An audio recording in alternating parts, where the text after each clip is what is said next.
Moisés. Os israelitas se multiplicaram muito no Egito, mas eles se conservaram como uma raça distinta. Não tinham nada em comum com os egípcios nos costumes ou na religião. O rei necessitava de trabalhadores para as construções, por isso foram postos sobre os israelitas maiorais de tarefas, e eles se tornaram escravos.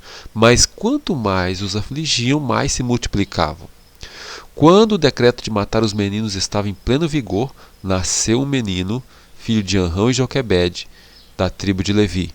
E os pais acreditavam que o tempo da libertação estava próximo, e não entregaram seu filho para ser sacrificado. A fé em Deus fortalecia seu coração e não temer o mandamento do rei. O menino foi colocado numa arca de junco dentro do rio, e foram os anjos que encaminharam para o rio a filha de Faraó. Ela ficou simpatizada com aquela mãe desconhecida, que recorrera àquele expediente para salvar a vida de seu precioso pequenino. Ela resolveu que aquele menino deveria ser salvo. Joquebede aproveitou e educou fielmente seu filho para Deus até aproximadamente aos 12 anos de idade. Mas no palácio real, Moisés não perdeu as impressões que recebera durante a infância. Não existe outro trabalho mais importante do que o trabalho de uma mãe cristã. Ela não está a desenhar formas de beleza na tela ou esculpi-las em mármore, mas imprimir na alma humana a imagem de Deus. Especialmente durante os primeiros anos, recai sobre ela a responsabilidade de formar o caráter de seus filhos. E Moisés foi instruído também em toda a ciência dos egípcios. Os anciãos foram instruídos pelos anjos que o tempo da libertação estava próximo, e Moisés era o homem que Deus usaria para realizar essa libertação. Os mesmos anjos também instruíam a Moisés da mesma forma.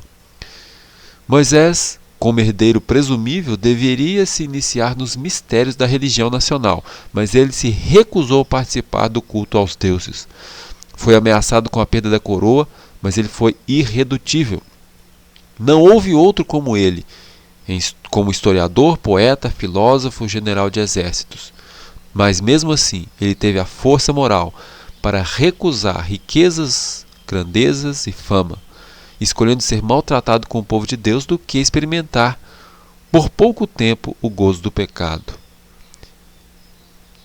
Quando Moisés matou o egípcio para defender um compatriota, fez-se parecer ao rei que Moisés queria levar seu povo, contra os egípcios e subverter e tomar o governo.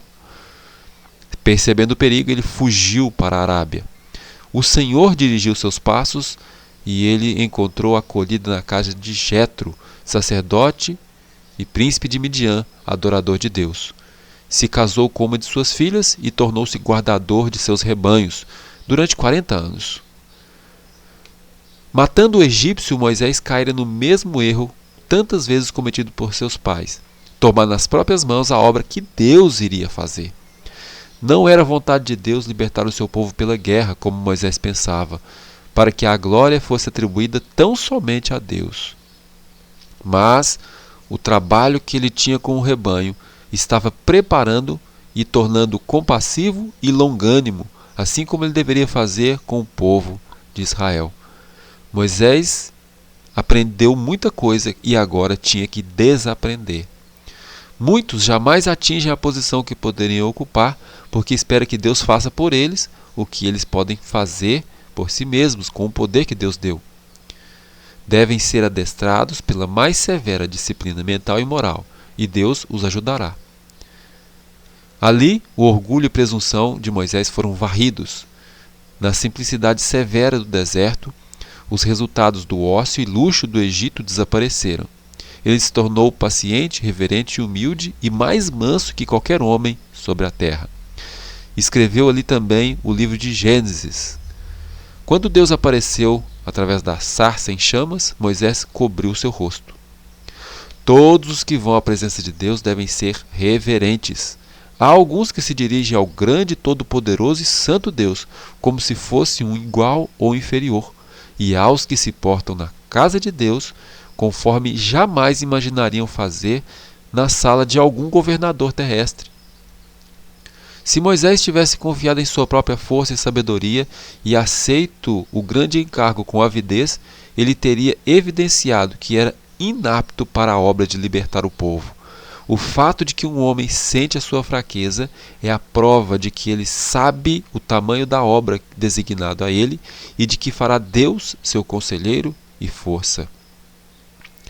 Moisés, cedendo à persuasão da esposa, negligenciara o rito da circuncisão no filho mais novo, e essa negligência iria diminuir a força dos preceitos divinos sobre o povo.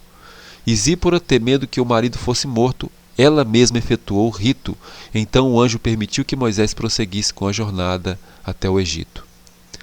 No tempo de angústia, antes da vinda de Jesus, os justos serão preservados pelo ministério dos anjos celestiais, mas não haverá segurança para o transgressor da lei de Deus.